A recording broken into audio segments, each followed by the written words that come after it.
Hi guys! Kamusta po kayong lahat? Ako nga po pala si Stella. So kung bago pa lang po kayo sa channel ko, don't forget to like and subscribe para po updated kayo sa mga bagong videos na i-upload ko.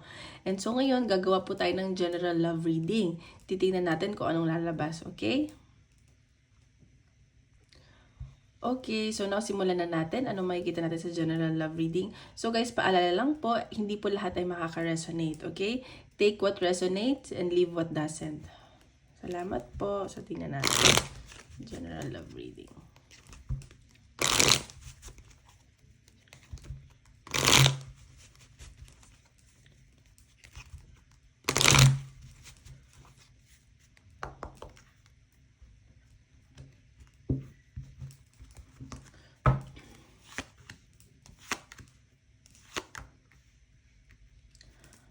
Okay. So, sa nakikita ko dito, ikaw or your person mo, nag-overthink sa isang travel. I think this is about work. And, natatakot ka, baka magkaroon siya ng, may makikita siya ng bagong tao doon, or bagong girl or boy. And may nakikita, kasi parang ano din nafe-feel ko na, bagong trabaho din yung i-offer sa'yo or sa person mo.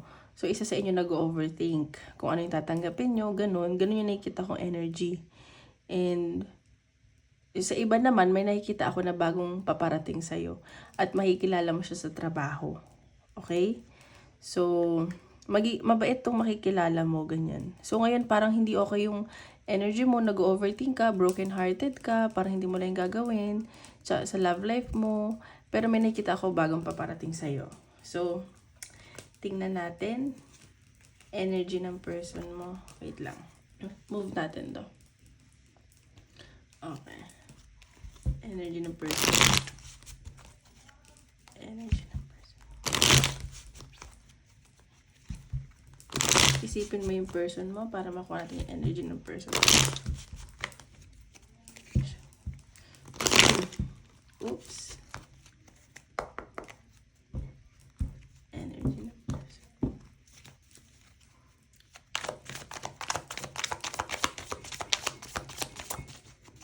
Okay, yung energy niya, talaga about sa work. Parang mas focus siya ngayon sa kaperahan niya. Or kayo naman ay nagbibigayan kayong dalawa. Like, give and take, ang nafe-feel ko dito. And sa ngayon, parang focus kayo sa work nyo at sa kaperahan nyo. Ganun. Parang gusto niyo magbigayan, ganun. Or siya tong nagpo-focus sa work nyo.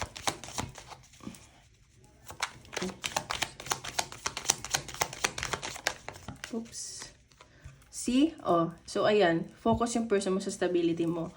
Or kung ito naman, masyadong mabagal yung energy ng person mo na kung ipupursue ka niya, ganun. Pero sa nakikita ko dito, parang more on trabaho talaga inisip niya. Yung stability niya, ganun. Parang naiisang tabi ka niya. Kaya siguro nag-overthink ka or yung person mo. Kasi parang mas pinipili niya yung career niya ngayon.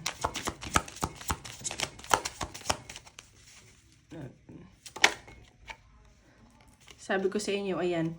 So, may i-offer to sa'yo. Siguro, parang susuportahan ka muna niya, ganyan. Like, siya na ang bahala sa'yo. Siya yung, parang, ano niya na, wag ka munang umalis. Wag mo muna kunin yung offer sa'yo. Parang, siya na daw bahala sa'yo. Pero nakikita ko, parang, kukunin pa din niya yung trabaho or ikaw. Ganyan. Focus to sa kaperahan niya eh. Puro pentacles. Oh. Tingnan natin attention sa inyong person. Attention sa inyong person. Kaya tingnan natin.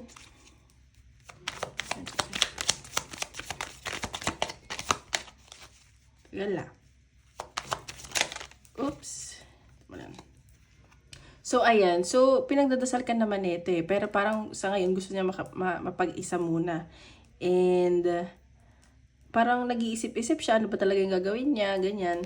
Kung mag-work ba siya, mag-abroad ba siya. Parang nagdadalawang isip din tong person mo kung tatanggapin niya yung offer.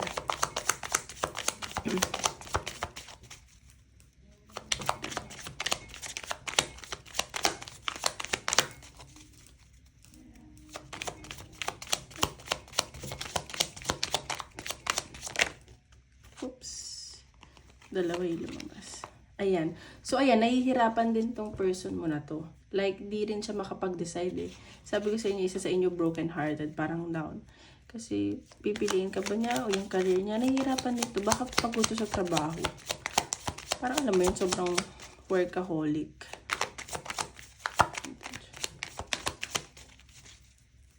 Ayaw din niya masaktan ka eh.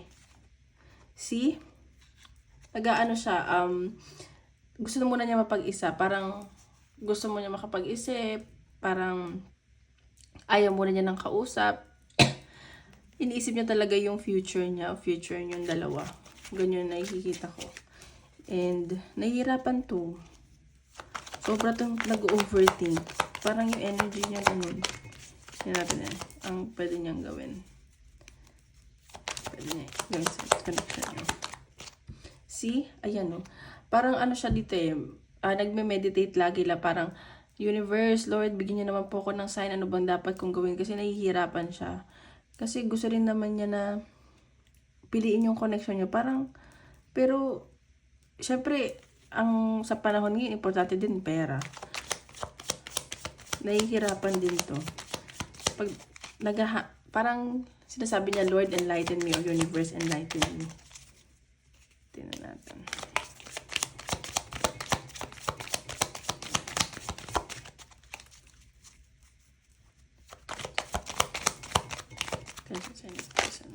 Oops. Ayan. So, ayan, see? And nakikita, ikaw or siya, like, nakikita niya maraming tukso sa paligid mo. Pero parang hindi naman niya pinapansin or hindi mo naman pinapansin. Kaya nagdadasal na lang talaga to na gaybayan niyo kung ano ba dapat kong gawin. Kasi maraming tukso sa paligid niya eh. Mayroon talaga dito pinoperso siya. See? And, malilinawan din to. Parang pipiliin niya din kung ano yung makakapagpasaya sa kanya. Tsaka may changes ako nangyayari sa connection nyo. And both kayo, magiging masaya. Alam niyo yun, parang, siya eh, biglaan eh. Parang may completion akong nakikita na darating yung araw na iisipin niya, ay, baka kung ano yung makakabuti sa inyo, yun yung pipiliin niya. So, tingnan natin sa energy mo. Kayo ba? Career or love? Sa akin kasi love, tapos parehas kayong bubuo ng career together. Kasi kung mahal mo naman yung tao, diba? Tingnan natin energy. Okay, energy mo.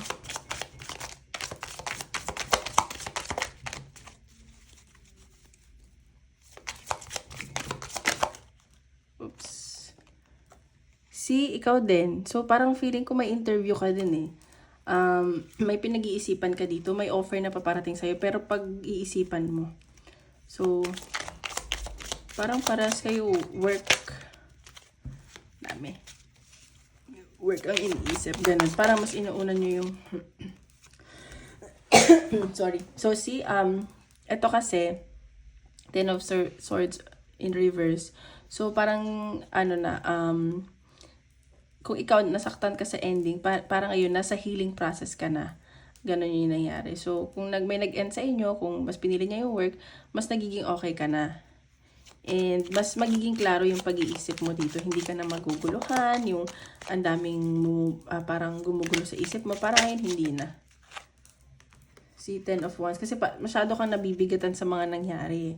And hindi mo alam talaga kung anong choices na gagawin mo, anong pipiliin mo. Kasi parang ang dami mo din burden eh. Ang dami mong baggage. So, ayan, parang nasa healing process ka na sa connection nyo. And hindi lang to sa person mo. Siguro pati sa buhay mo, alam mo yun. Pero may nakikita ko sa'yo offer. Pag-iisipan mo to. See? May offer at communication na paparating sa'yo. And sobrang maganda to. Sobrang matutuwa ka kasi parang pag narinig mo to, pag na sa'yo yung offer na to, parang ito talaga yung gusto mo. Sobrang mag-bloom ka dito, mag-grow ka, and nakikita ko na magiging independent. Basta this is for you. Parang meant to be sa'yo tong bagay na to na i-offer sa'yo. Tingnan pa natin.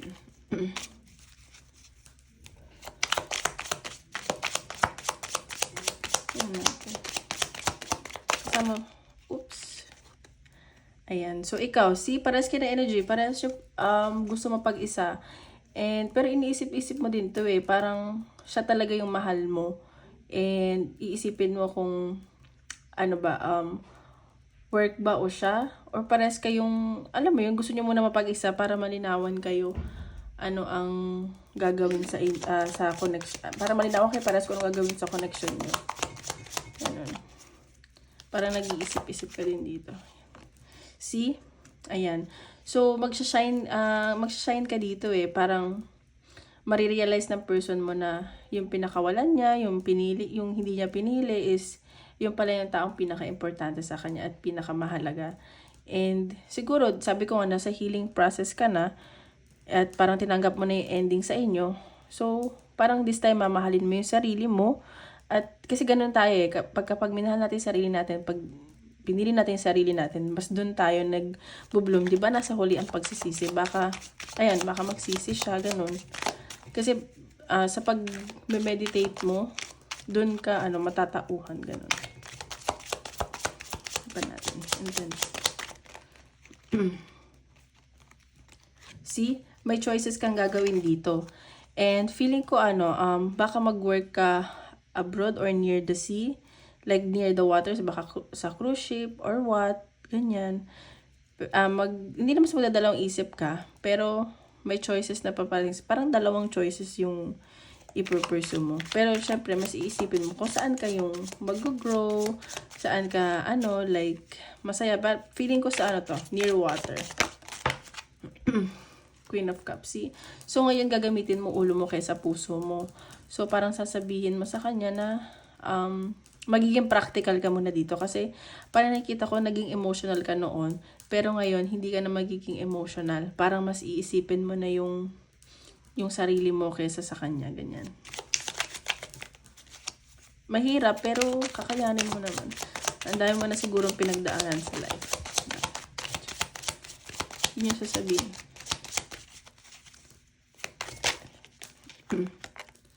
See?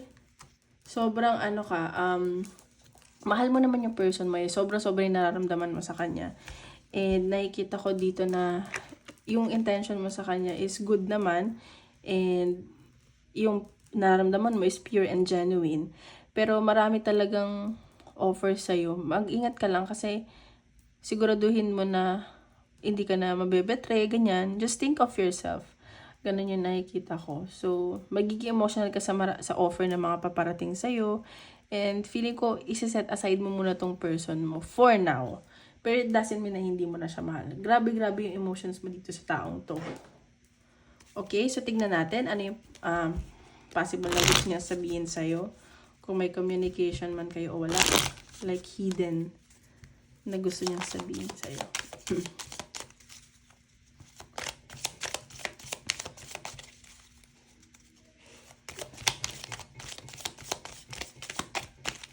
Oops. Ooh. See, I bury myself in work to forget you. So, feeling ko So, yan, baka nga ikaw or siya pinili niya yung trabaho niya para makalimutan ka. Kasi feeling ko LDR kayo nitong person mo. Kaya hindi kayo masyadong nagkakaintindihan. Busy na lang siya sa work para makalimutan ka niya. Natin.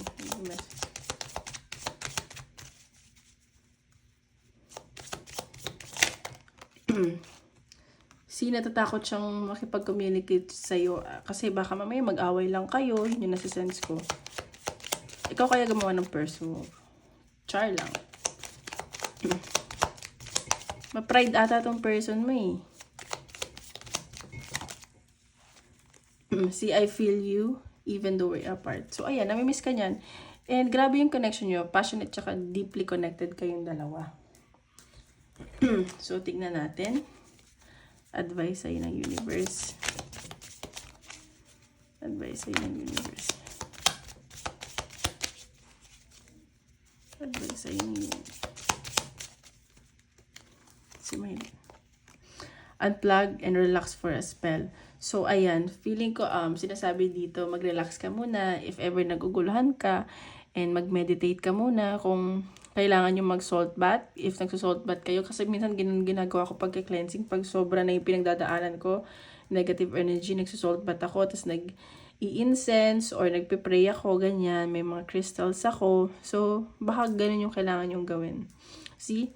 Escapist, ano ba yun? Sorry, come home to yourself. So, sa ngayon, ano mo daw muna, siguro, isipin mo muna yung sarili mo bago yung person mo, and baka gawa ka ng mga new hobbies mo, mag-read,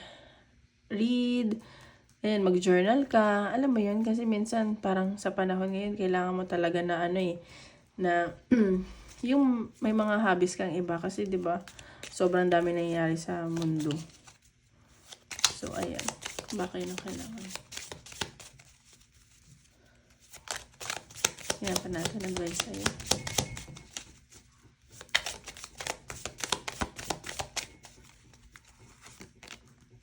See, step out of your comfort zone and try something new. So, pinapakita nga dito, baka may makilala kang bago or pipiliin mo tong work over your person, over your connection. Celebrate yourself, you deserve it. See, sabi ko naman sa'yo na na sa sobrang dami mong pinagdaanan, may paparating sa'yong good news. It's either new work or new person. Alam mo yun, alam mo na deserve mo yung bagay na yan. So, wag kang matakot. May nakikita akong celebration na paparating sa'yo.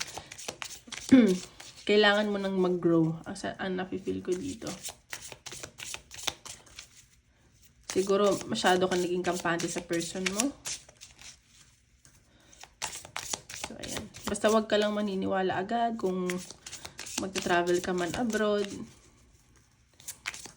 Alam mo, minsan pag nagta-travel kayo abroad, pag nag-work kayo sa ibang bansa, wala kayong kakampi kundi yung sarili mo. Okay, so ngayon, isip kayo ng tanong. Sasagutin natin. Anong sasagot ng universe?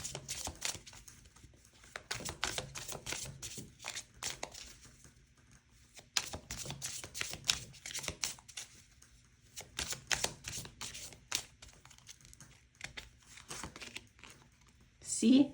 Kung ano man yung tanong mo, you are ready. So, ibibigay na sa'yo ng universe. Ready ka na daw. At kung hindi ka pa rin, ihanda mo na yung sarili mo kasi maganda yung nakikita ko para sa'yo. Sobrang magiging masaya ka doon. And sa pipiliin mo, kung ano man yan, kung ano man din yung tanong mo, ayan, handa ka na daw. So, ayun lang guys. Maraming salamat. Ay, wait lang, I forgot. Wait, nagkakadamali-mali na English ko. Tingnan natin sa career mo. Bonus to, sorry. Sa career,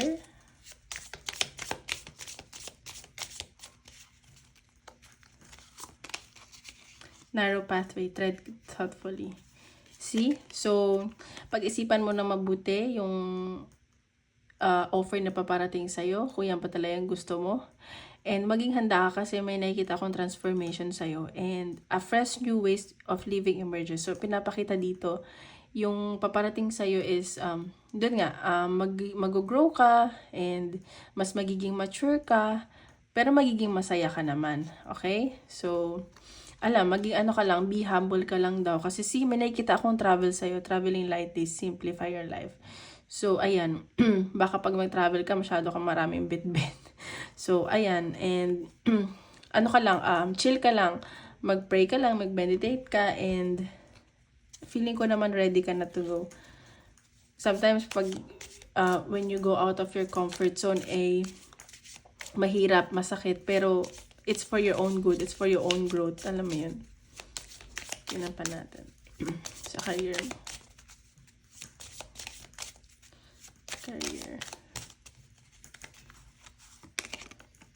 Trust the niggle. What is the niggling feeling trying to tell you? So, ayan. I-trust mo lang daw yung instinct mo. Sabi ko nga sa'yo, pag nandun ka na, or kung sa bago mong work, or dyan sa trabaho mo, I trust your instinct. And huwag ka masyado magtitiwala. Yun ang nasa sense ko dito. And kung alam mo yun, kung ano na-feel mo, huwag mo basta siya i-neglect. Okay? So, trust your part. If you knew you would be supported, what would you do? So, ayan. So, i-trust mo lang daw sa universe kasi kung nasan ka man ngayon ay you are meant to be na mapunta dyan or ano man yung pinagdadaanan mo. Okay? So, ayun lang. Maraming salamat. Tomorrow ulit. Don't forget to like and subscribe po. Thank you. Bye-bye.